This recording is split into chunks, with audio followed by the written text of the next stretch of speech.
We come back. It is a mid-Rafaela Rome Belleric. I like this a little bit better, but I'm still leaning more liquid in this lineup. Okay, to be fair, I think the Belleric is a good choice because you want to flush out traps. Yeah. So you want a tree to do that. And you also want to lock down the Hira if you can, or at least force like the, the mobility of the Someone to body block the Badang. Yeah. And imagine like a Selena combo getting stopped mid. Dude. But Belric's been But- punched multiple times by Paquito. Now he's going to get punched by Batang. Like, That's true. Chopped down by Hirara. yeah. Ooh. Carmilla EXP, okay. So this is Liquid's take on making the Carmilla EXP that we saw earlier from Aurora Gaming and NAFs. See if they're gonna make it work. So this is not what I think about when I think of Apex Anchor though. Like, Yeah. It's Not neither. Carmilla. What is that? This What's one- Titans? yeah, we definitely need it. JP already deep into enemy territory. Hello. Just getting the information. At least wants to just go ahead and try to get that, obviously, that referee down from Kyle, but he might just call it back from here. Okay. Emblem sets all pretty standard. Wow, look at the speed at which Carl went. Very, very quickly. I mean, it is a Selena. Yeah. So he got the leashing of all leashes. So that quick little bite there onto the buff just so that you could help out your jungler. And a seasoned hunter on the mid laner. Which is why I think Turtle 1 could go really well for Liquid. Oh! Oh, a little pushback. Not going to help with that arrow being landed there. But one thing I'm wondering, too, now that we see the Carmilla twice, like from match to match, but this time in the hands of Sanford instead of Nats, how different will this be? And is this part of an answer just dealing with the potential of, they're going to follow through in a Ratha Dryad from Ogwyn. So we have a Curse of Blood ultimate that we can fight that with. But also, because you can't really surprise people with a Carmilla on a Revitalized. Oh, nice arrow. It's Ogwyn. Whoa, little combo wombo there. Despite the Rafaela giving the Belleric another chance, at the end of the day, if you eat everything from the Selena and the Badang, you're going to be forced to go home. Uh-oh. Teddy could be in trouble. Pops the flicker already. Kyle's under the turret. He's got... Okay, first blood. I didn't know if he'd be able to survive. Wow, Super Marco getting really low, too. But good play up there by Falcons. Yeah, good start. I think Teddy wasn't able to land the knockback, Spear of Misery. But Liquid are still going to be getting this turtle unless Falcons can turn it. JP. Oh, JP! Nice wall set up here. But whoa, Haji! What? Haji gets the turtle secured. Daytona's welcome going to be used as JP falls. They're looking for more. It's Flap. And there's going to be Haji to follow. But he gets away with the burst of speed. He's going to go ahead and get the revive it through as well. But man, talk about a steal on the turtle. Yeah, unfortunate for Liquid, very fortunate for Falcons. But we saw the theory put into practice with a Curse of Blood, strong for punishes, and with a Hirara and the Selena together, that's a lot of burst damage spread out. Oh, unfortunate that JP did not have his ult just yet. He was just at level 3 when that fight broke out. Imagine if he had the fist crack. Yeah. That's why I was like wondering, where's the follow through? Oh. They missed the ult. Wait for spot here. Stun on Ogwyn. Kyle's flying around, cabling around. But Flap is playing Guardian here, so they just want to go ahead and get that Lith Wander. They secure it, and they disengage. All right, let's see how the next fight goes. Or I think for the next fight, they both have to attempt getting a big pick off. Don't just wait for the next turtle. Be proactive with it. Invade, get info, get a kill, and if you don't, then you back off. Hard farm. Yeah. Continue building up the 1,000 gold up, and lane per lane, there's a little bit of gold on Falcons. Might be a little bit of a tell right now, though. It seems like JP, a lot of his rotations goes along with wherever Carl TZ is in that part of that map. So it might be safe to assume if you're Falcons, once you see JP, safe to say Carl's on the other side or close to him. Okay. I think even with this, again, Kyle, one of the more prolific Fanny players through this. So far, he's been able to go ahead and farm up well, contest well, had a kill for himself. I'm just wondering at some point. Whoa! Oh, hold on. Daytona's welcome. Flap already brought really low. Unfortunate. Yeah. Sanji picks up a kill. Well, exactly what we were asking for any one of them, and Liquid was able to check it, but of course, for the passive of that Rafaela, brings him back. Oh, you were right, Renmar. That whole thing happened without JP. So wherever JP is, Carl is on the opposite side. Yeah. It's a good tell. And to see if Falcons read it. If not, then good for Liquid. But good hold right now by Sanford and JP. They're delaying this. They're going to delay this. Oh. Haji spawning out here. Oh, Kyle jumping in for Sanford. Front to half health. Carl working on the green camp. Doesn't have to fully commit to the turtle just yet. Detona's welcome is off in just a few. Once it is off, they could reposition via flicker. Falcons secure the turtle first, so that's 2 for 2. Yeah, they're not going to be greedy with it. They know that the full stack Barrett has been a little bit longer, meaning the Falcons has the resources to survive even if JP has his ultimate in the combo. Oh, JP. Oh, try.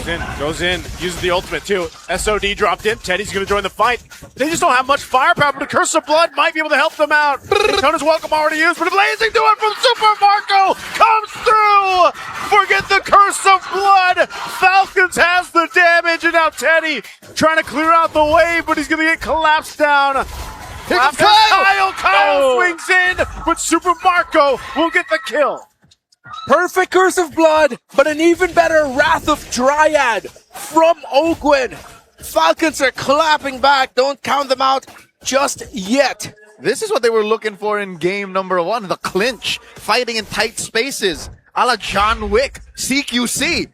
And how perfect is it that they started off with a feint by Liquid? I could have sworn Liquid was going to win, given the perfect SOD into the fist break and crack, but Falcons were just waiting for the perfect moment to unleash their ults. Yeah, it And felt like what conversion? it felt like they had a Curse of Blood, man. Like the damage on that Blazing duet, where is that from? Marco is just at What does he have? an item and a half? Yeah. Yeah, that's what I'm saying. He's got a corrosive scythe. I think everything was just piled up well together. I think even they were surprised. I mean, you have to take into account maybe even the Barrett stomps, the basic attacks. I see it now. There's very little physical defense on Liquid right now. No one built like a Rogue Jerkin. There is a Dreadnought armor on 40.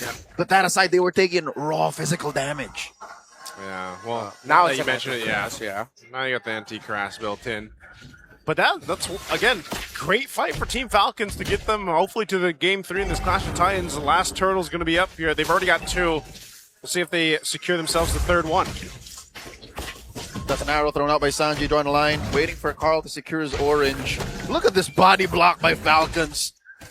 Big, chunky, meaty heroes up front. Yeah. Flap threatening a Detona's welcome. Does he know? Arrow thrown out. Flap can take this, though. He's tanky enough.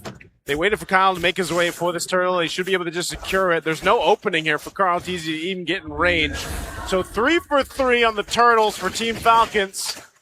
Great start to this game for them, leading into that first ward. Once it comes up, they're in position.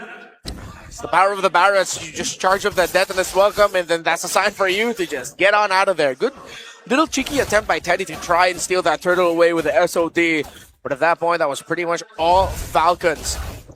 And we were asking earlier if Team Liquid had the capability to mess up that Barretts. They were able to give him 2 kills, but at this point, they can't kill it anymore. Oh, this early on, 7.5 minutes.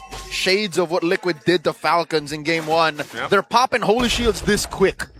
Yeah, so what does this say? Like, is this one of those things where it's like, you got to let Teddy get online for this to work? You got to, let somehow that perfect setup happen with the Curse of Blood from Stanford? Oh, man, I'm going to say something that Liquid fans and Liquid haters echo. What's that? Carl and Hirata, question mark. That's why I said when it was locked. You were thinking it, folks. Y'all were thinking it. Yeah. I just had the guts to say it. I asked, was that the time put in for this Hirata? I mean, it's not just Carl Teasy, obviously, but it's just the team playing around it. We had the whole discussion about how Hirata needs the support. Uh-oh. That is welcome! Sanford going to be thrown into the wall. He's going to be taunted in too. They already dropped down the Wrath of the Dryad. Sanford is gone. Team's still looking for a fight though. They go in and JP Carl could be next. He does take out Owen. Now he's trying to get away from Kyle. Kyle's going to chase him down. Carl goes in. He gets the triple. But finally shut down by Super Marco. Impressive, though, from Liquid to turn that into a 3 for 3. The setup by JP. Oh, Marco Fonsanji! Oh, arrow thrown out. Super Marco, he'll be on my back. Teddy helping Sanji here. Man, mind you, we were just talking about the Hirata for Carl. Yeah. You doubt us again. Doubt us again. And he showed up with it, but Falcons are going to be rushing this Lord. JP has the info. JP's got it. Half health on the Lord. Carl's a little too far off. There's no way they can contest this. Falcons score. Hey, they fought hard for that one, even at the whim of losing a couple bodies, but at least Kyle was able to go ahead and help secure that Lord, and now they're going to march towards the base of TL. All right, in terms of the farm, Carl Teasy still leading this Fanny. 3-1-3 to 1-4 for Kyle. God. Already up to a Malefic Roar. There's the War Axe for the Fanny. Similar item builds, except the difference between the Hunter Strike and the Heptasis, between the Fanny and the Hirara. Fellas, I'm going to say it now. Barats is over-tweaked. He's overtuned a little bit. Yeah. He has resilience built into the kit, so as long as he's a big guy, or, you know, at least close to it, the traps, the arrows, they do very well. Oh, he's a bad man. Oh, Conceal was used, actually, to pushing him off this orange. Carl Teasy's going to have to say goodbye to his buff. They got to deal with the Lord, though, making its way up top. Grand Theft Orange. Carl Teasy is starved. And if Falcons have their way, they're going to have 2 Holy Shields pop. And that would be okay for a First Lord. One big pop by JP. Time it up with a Curse of Blood. Teddy to free hit. Oh, Daytona's welcomed again. Right on target. They're going for it. Wrath the Dry drop down. Kyle goes in under the turret. They're actually collapsed on. Carl looking for his own opening towards Super Marco. Oh! And they got the damage and they take out Super Marco. Flap's going to be next. And TL turns it in full speed as they take out Haji as well. Doubts answered. 5-1-4 for the Hirara of Carl Teasy. If in game 1 it was Falcons who wanted to get in the clinch, now Liquid are the ones who want to get in your face. There was nothing Marco could have done. The iframes, the burst into the spell vamp. If you get a Hirara on you like that, it's over. I mean, they have been doing this though, right? Daytona welcomed Sanford again. Yep. But this time, because he's got a little more defense, he's able to at least drop down what? The Revitalize and the Curse of Blood here. This is after the fact. But I think the problem with that engagement was Flap, again, may have been looking for a more ideal spit out. Yeah. And throwing Sanford into other members of Liquid, not into the turret. And then they decided to spread out Liquid. Yeah. I think the disengage also could have been so much cleaner for Falcons. They left Super Marco behind there. Or maybe Marco just took the wrong pathing to get out of that fight. You know, for Liquid. Yeah, maybe he was an inch off on the BMI. He wanted to go on the other side of the orange. But yeah. So this is one of the things that I was thinking about earlier with the Carmilla getting picked into the barracks. So Carmilla EXP. You get bitten down, but then theoretically you should be able to survive long enough, especially if you have the Revitalize. You survive that, you get out of the Deathless Welcome, you drop down a Curse of Blood, that's your job. Because you've already taken out one big ticket ultimate from your opponents, from the barracks, and then you fight. That's you're trapped in here with me, sequence. Yeah. Uh-oh. Carl Teasy taking a little bit of damage, but now that this Lord is up, I think Falcon should still have the majority of the control about it. It's just more so, again, of, like you guys mentioned, the Daytona's welcome positioning that they're going for here. TL looks to possibly just trying to get down a purple pressure, or it does help that this tier 1 mid turret is still up for Team Falcons though too. The fact that Kyle is still getting his purple with very little problems means they're still in control, yes, but once Liquid find their footing and say, yeah, go for Kyle's buff, then that becomes a problem.